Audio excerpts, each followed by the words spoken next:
Real estate sales knowledge. When should you raise your price, even in a buyer's market? I have 5 reasons for you, and we're going to start out with, well, the number one reason, which won't actually be part of the 5 reasons, but the number one reason is pretty obvious.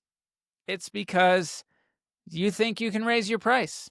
Sellers think they can raise their price. That would be the obvious number one reason. Let's figure out why a seller would raise their price, even when it doesn't seem to make sense. If you need house help here in Las Vegas, Nevada, I'm ready to help you anytime you have house help. KNOWHau.com. Find me there. Please subscribe to the channel, say hello. Love to hear from you. I'd like to know that you're watching. That's how I came up with this video today, was through a comment. I had a great question, and I wanted to address it more than just in the comment section back to this person. Vegas Faces Podcast sent me a question. We have price increases, and I'll say, okay, we have this many price increases.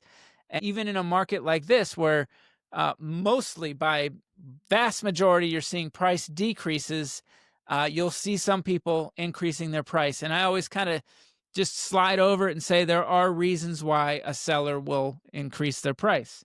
Well, now I'm going to go over the top 5 reasons why I see sellers raising their price. Number 1 is going to be some sellers briefly lower their price. They're going to trigger listing visibility. They briefly lower their price and they raise it back up again in a day or two. This tactic can refresh some listings and put them back on the top. Okay, and on these platforms, okay, so your listing will show back up on the top results and gain renewed attention from those potential buyers. So that's one reason to do that. I have had sellers that like to toy with the price. And even in a market that was maybe a little better than this market as far as for sellers, they would still want to do that. They kind of move up and down the price, make sure to keep that property just having activity. The more price activity, the more it's probably going to get shown on those platforms. Number 2, all right, to create buyer urgency. Sometimes the seller feels like lowering the price and then raising it again slightly will create the illusion of scarcity or a missed opportunity for these buyers that might be paying attention to that property. Now, why would they think of that? Maybe they see what's happening on Zillow. Maybe their agent, myself, is going to be telling them what is happening, how many favorites they have on the multiple listing service. We can see this information behind the scenes about you buyers that might be looking at the property. So when I see that the property is getting a lot of behind the scene attention, I'm going to tell my client, hey, we got this going on. And they might say, you know what? It seems like we got a lot of buyers watching. Maybe they need to get a little push that tells them, you know, you can't, first of all, you can't come in and bully me with a lower number, but that, hey, you might want to get on the stick because the seller feels like they want more now. All right. I don't know if that's always the best idea, but I'm just giving you some reasons why it's happened. Now, these are maybe more, the next 3 are definitely more of the reasons that I think you as a seller would raise your price. Okay, this is definitely territory that you can totally do this, and it's not just playing around. Okay, number 3, to match a submitted offer. Sometimes you maybe you even get multiple offers, and those offers are above your asking price as the seller. So you see, wow, great.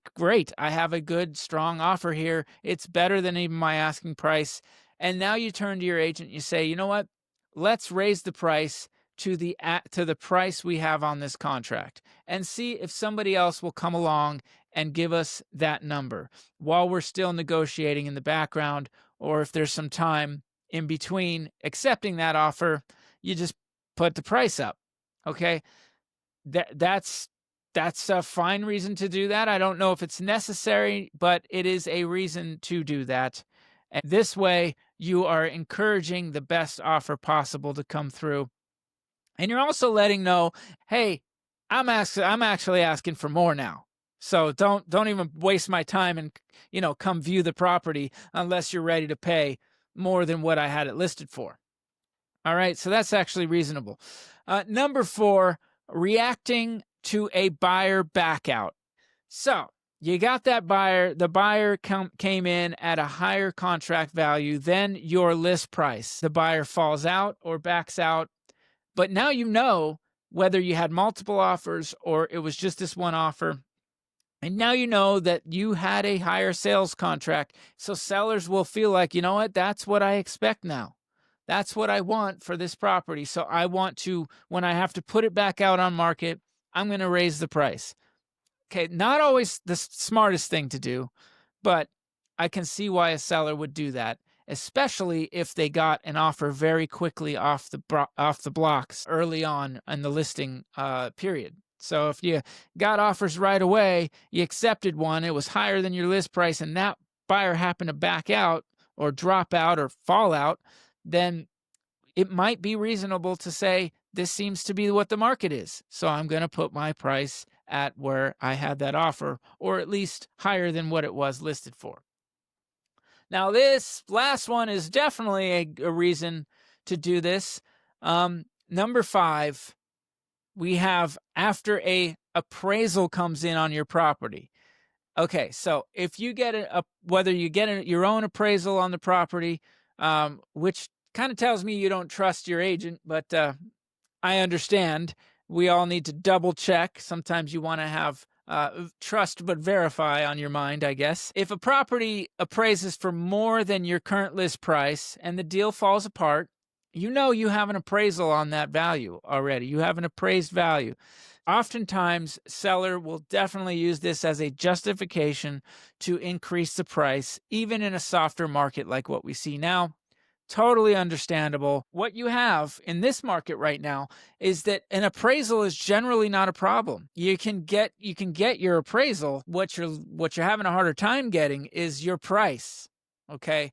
So I don't think that you necessarily should be shooting for the stars just because your neighbor sold, a few months ago for the highest price, okay? And now you've got a similar property you're putting on the market and you want to get above or at that price. That could be an issue right now. That could be where, that the market just isn't saying we want to keep paying that high price. So you got to be careful with that because your appraisal, whatever you get, let's say you do what I recommend, which is actually price the property at or below market value. Below market value would be great right now if you want to get it done, depending on the property. Just a little below. Make your property the one that the buyers want to see first because the price is good.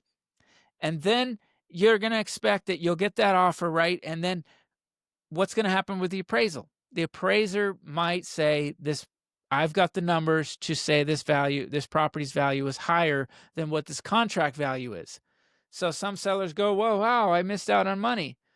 Not necessarily, and you might not even see the appraisal, by the way. If it appraises fine without any problems, the seller isn't privy to that appraisal. If you're thinking, wow, I've got this appraisal that says, and now I lost out on money, I would say in this market, you just cannot think that way. It's just what you missed out on was listing your property a few months ago or 6 months or more ago. If you didn't do that, well, you missed out on the highs of the market. Is it over? No. You're still, most of you are still sitting pretty out there. If you've got a property in Las Vegas, good for you. I hope you have more than one. Good for you. So I hope this helps you understand why sellers might raise their price in a softer market, softer seller's market, and more of a buyer's market like it is right now. If you need house help, you have house help. Contact me anytime. I don't care how you get a hold of me, but please subscribe to the channel. Last thing I need you to do. Have a great day, everybody.